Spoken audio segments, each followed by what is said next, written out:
इंसान 25 साल की उम्र अपने माँ बाप के कंधे पर निकाल देता है,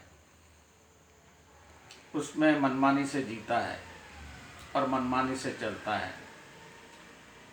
25 साल का सफ़र में तो कोई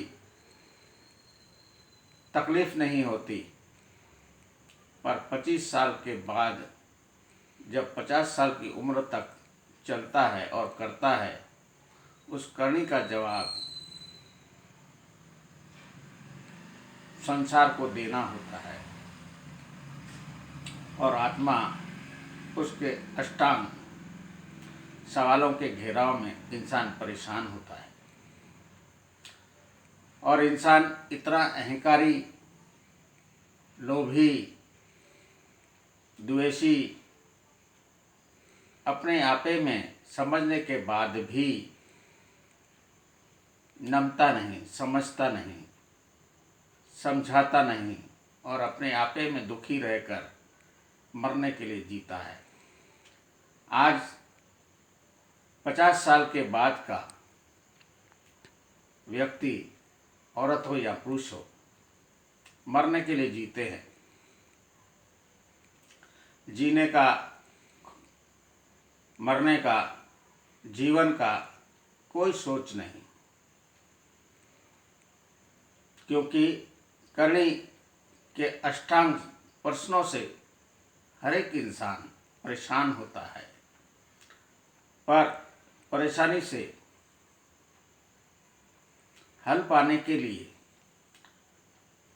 गीता प्रश्न करती है, पर इंसान हल करने के बजाय उसी में परेशान हो जाता है। कहते हैं इंसान का 50 साल के बाद में भूख भी कम हो जाती है, नींद भी कम हो जाती है, सोच बढ़ जाती है, क्योंकि बच्चे बड़े हो जाते हैं और समाज का डर,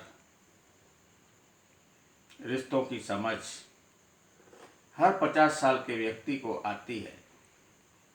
पर समझ आने के बाद भी संयोक्ता करने के लिए कुछ लोग आगे बढ़ते हैं, पर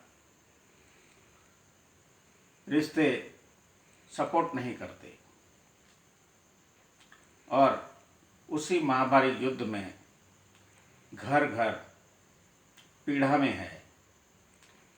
युगों काल से महाभारत युद्ध हर घर में आरंभ है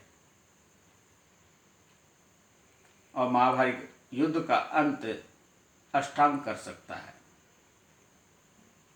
जब हर एक इंसान 18 प्रश्नों का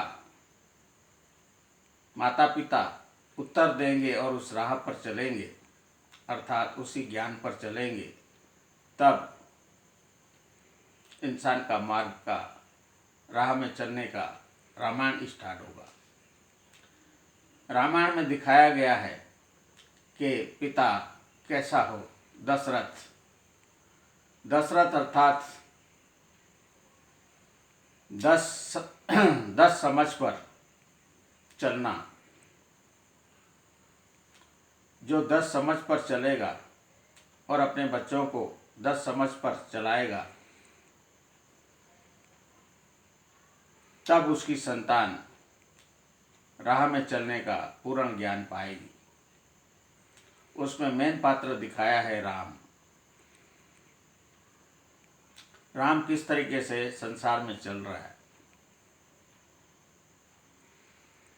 सारी विपत्तियों से सामना कैसे कर रहा है, क्योंकि यह ज्ञान माता पिता से पाया हुआ ज्ञान पर ही राम बन सकता है या रावण बन सकता है। रावण का नाम है दशानन और दशरथ का नाम है दशरथ, अर्थात 10 एक पालन कर रहा है और 10 संस्कारों को एक अपमान कर रहा है। एक भाई बहनों की सह रहा है, सुन रहा है, समझ रहा है, समझा रहा है, और एक विरोध कर रहा है। विरोध करता रावण है और मर्यादा पुरुषोत्तम श्री राम है।